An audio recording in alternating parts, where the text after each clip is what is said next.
Apparo tutorials. Planning example. Reading server-side variables. In this video tutorial we will show you how to use the Apparo method, read server-side variables. It is executed as soon as the user selects a product from the product list widget. We will read last quarter's sales figures via a SQL variable and write them directly into this year's planning widgets as default values. To understand this video, you should have previously watched our planning tutorial video. We switch to Apparo Designer and make sure that the defining own client-side JavaScript function is enabled. Let's go to the menu, Automatic Scripts and Database Procedures. Here we click on the gray question mark to show the special help and example page for this function. In the upper area, we see a summary of all existing functions. And below a series of practical examples. We click on Reading Server-Side Variables, and the example for this is called up. The method to call and execute a JavaScript variable on the server is called AFE, read variable, JS. There are two detailed examples of usage.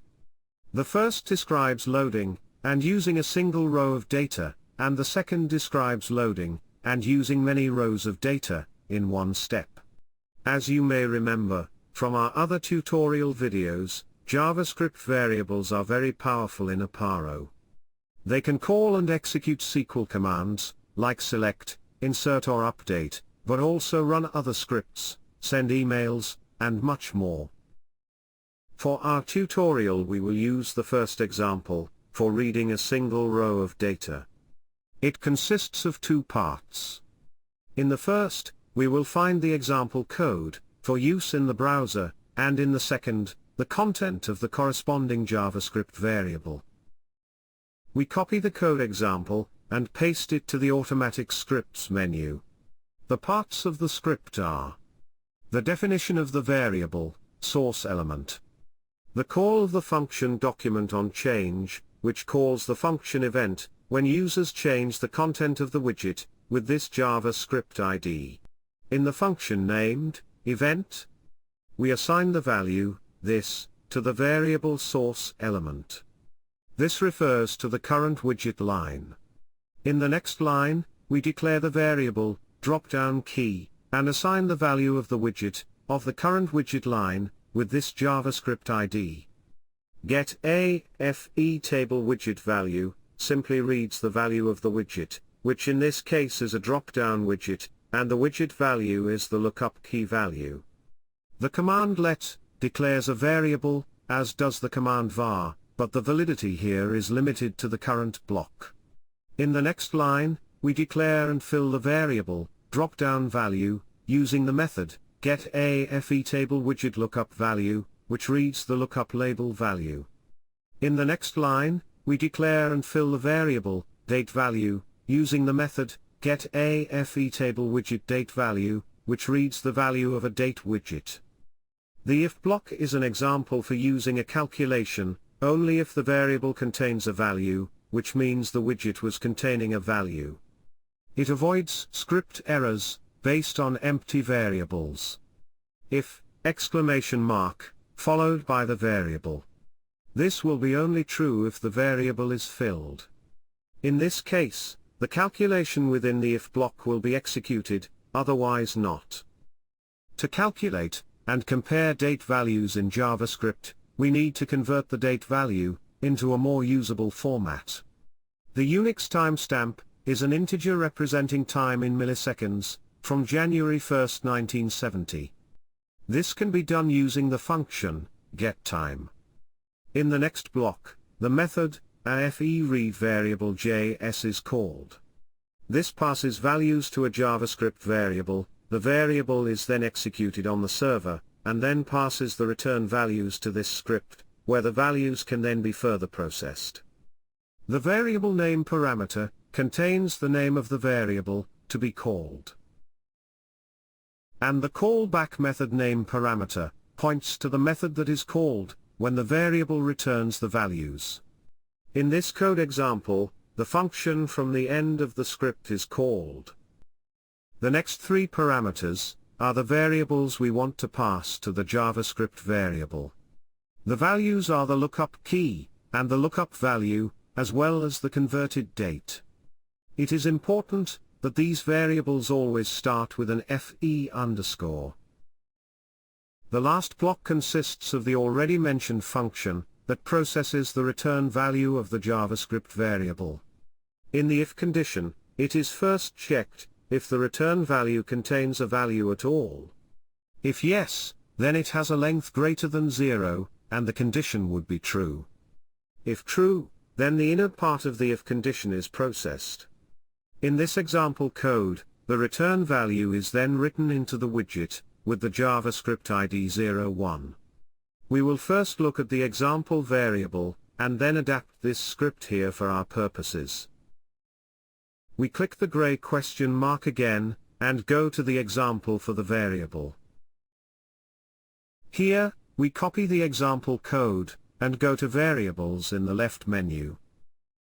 We click on Add, and select the script variable type. Then we paste the sample code into the editor window. In the first part of the example code, the JavaScript variables for ID, color, and date are declared, and the corresponding values are assigned. Also declared, the return value of the script variable, which contains the result. To avoid script errors, the next step is to check whether all variables have a value. If yes, then the code within the if condition is executed.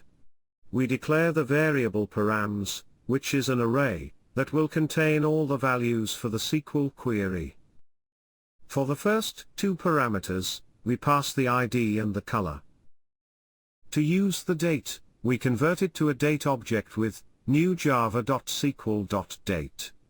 A date object has the advantage that it can be used directly, and does not have to be adapted to the desired format of the database.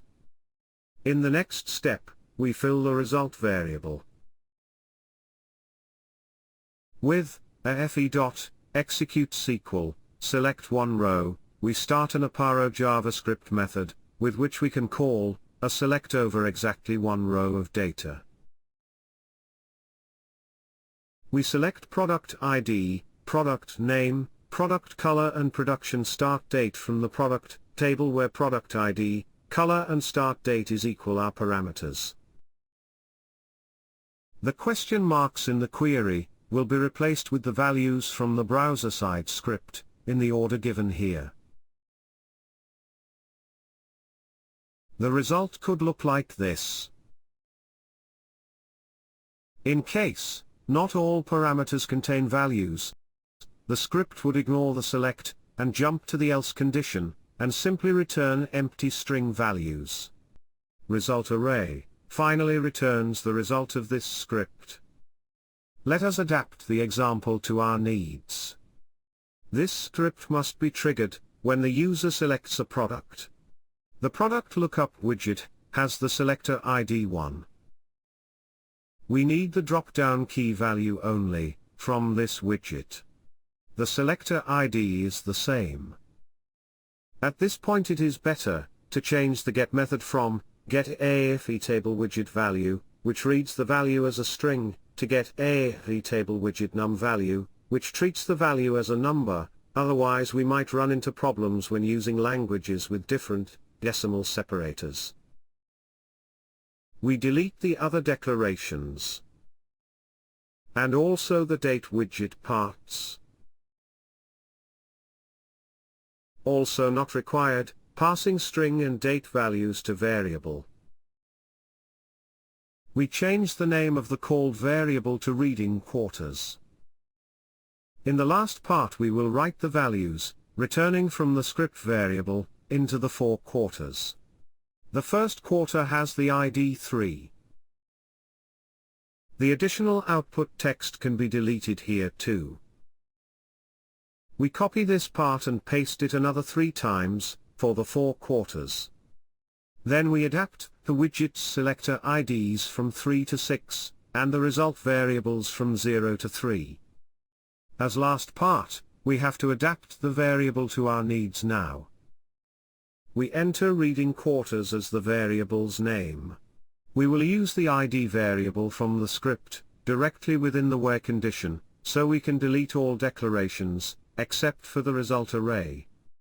We also delete the following check: a lookup has always a value, as well as the parameter entry, which is mandatory when having date values.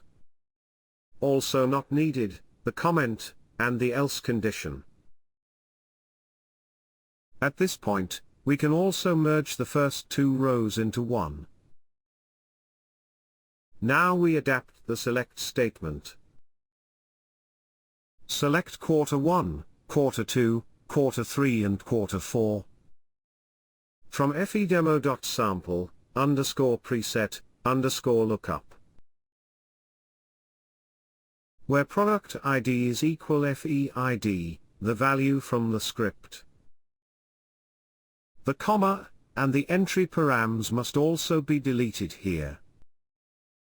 At the end the syntax check, and we are ready for a test run.